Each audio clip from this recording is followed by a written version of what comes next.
তিলোত্তমা ঢাকা এসব উক্তি এখন ছবির ফ্রেমে বাঁধা।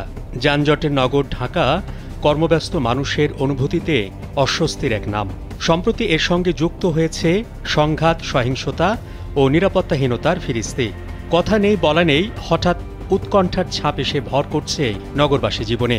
কখন কোথায় কি ঘটবে তা জানা নেই কারো। ছোটখাটো ঘটনা নিয়েই তৈরি হচ্ছে সংঘাত কিংবা সহিংসতা। দাবি আদায়ের মতো স্বাভাবিক বিষয় হয়ে উঠছে সহিংস। কোনোভাবেই অস্বাভাবিক এসব ঘটনার লাগাম টেনে ধরা যাচ্ছে না। ৫ আগস্টের পর যেন স্থায়ীভাবে স্বাভাবিক অবস্থায় ফিরতে পারছে না ঢাকা। কোনো না কোনো ইস্যু নিয়ে আন্দোলন করা হচ্ছে। আর নয় সৌন্দর্য নিয়ে চিন্তা, এবার নিজেকে সুন্দর করে তুলুন স্টাইল ম্যানিয়াক্সের সাথে।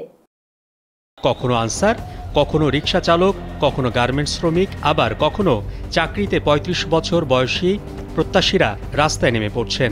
সেই ঘটনা রূপ নিচ্ছে সংঘাতে।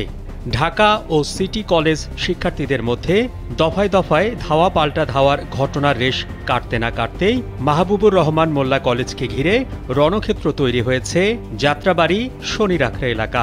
এসব কর্মকাণ্ড নিয়ন্ত্রণে আনতে আইনশৃঙ্খলা বাহিনীকেও বেশ বেগ পেতে হয়। অক্টোবরের একটি ঘটনা, ঢাকা কলেজ ও ধানমন্ডি আইডিয়াল কলেজের শিক্ষার্থীদের মধ্যে সংঘর্ষের ঘটনা ঘটেছিল। এতে অন্তত ১৫ জন আহত হন, যার অধিকাংশই ঢাকা কলেজের শিক্ষার্থী। যদিও শিক্ষার্থীরা ঢাকা কলেজের নবীনবরণ অনুষ্ঠানে কথা কাটাকাটির দাবি করলেও এই ঘটনার নেপথ্যেও ছিল আইডিয়ালের এক মেয়ে শিক্ষার্থীর হেনস্থার বিষয়। এতে আইডিয়াল কলেজের শিক্ষার্থীরা ঢাকা কলেজের ক্যাম্পাসে হামলা চালায়। পরবর্তীতে ঢাকা কলেজের শিক্ষার্থীরা আইডিয়াল কলেজে পাল্টা হামলা করে প্রতিষ্ঠানের সাইনবোর্ড খুলে নিয়ে যায়। মাত্র একদিন আগে বুটেক্সের আজিজ হল ও ঢাকা পলিটেকনিক ইনস্টিটিউটের লতিফ হলের শিক্ষার্থীরা সংঘর্ষে জড়িয়ে পড়ে। এতে পুরো এলাকা রণক্ষেত্রে পরিণত হয়, ছড়িয়ে পড়ে আতঙ্ক। গেল কয়েকদিন ব্যাটারি চালিত অটোরিকশা চালক ও মালিকদের বিভিন্ন দাবি আদায়ে রাজধানীর বিভিন্ন এলাকায় বিক্ষোভ ও সমাবেশ করে। এ সময় আইনশৃঙ্খলা বাহিনীর সঙ্গে সংঘর্ষে জড়িয়ে যায় তারা। পরে পুলিশ প্রশাসনের আশ্বাসে গণ অবস্থান কর্মসূচি স্থগিত করে ব্যাটারি চালিত অটোরিকশা, ভ্যান ও ইজি বাইক শ্রমিক ইউনিয়ন। জুলাইয়ে কোটা সংস্কার আন্দোলনকে কেন্দ্র করে রণক্ষেত্রে পরিণত হয়েছিল রাজধানী ঢাকাসহ সারা বাংলাদেশ।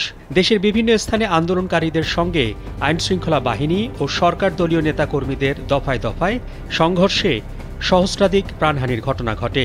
গত ৫ আগস্ট আন্দোলনের মুখে দেশ ছাড়েন সাবেক প্রধানমন্ত্রী শেখ হাসিনা।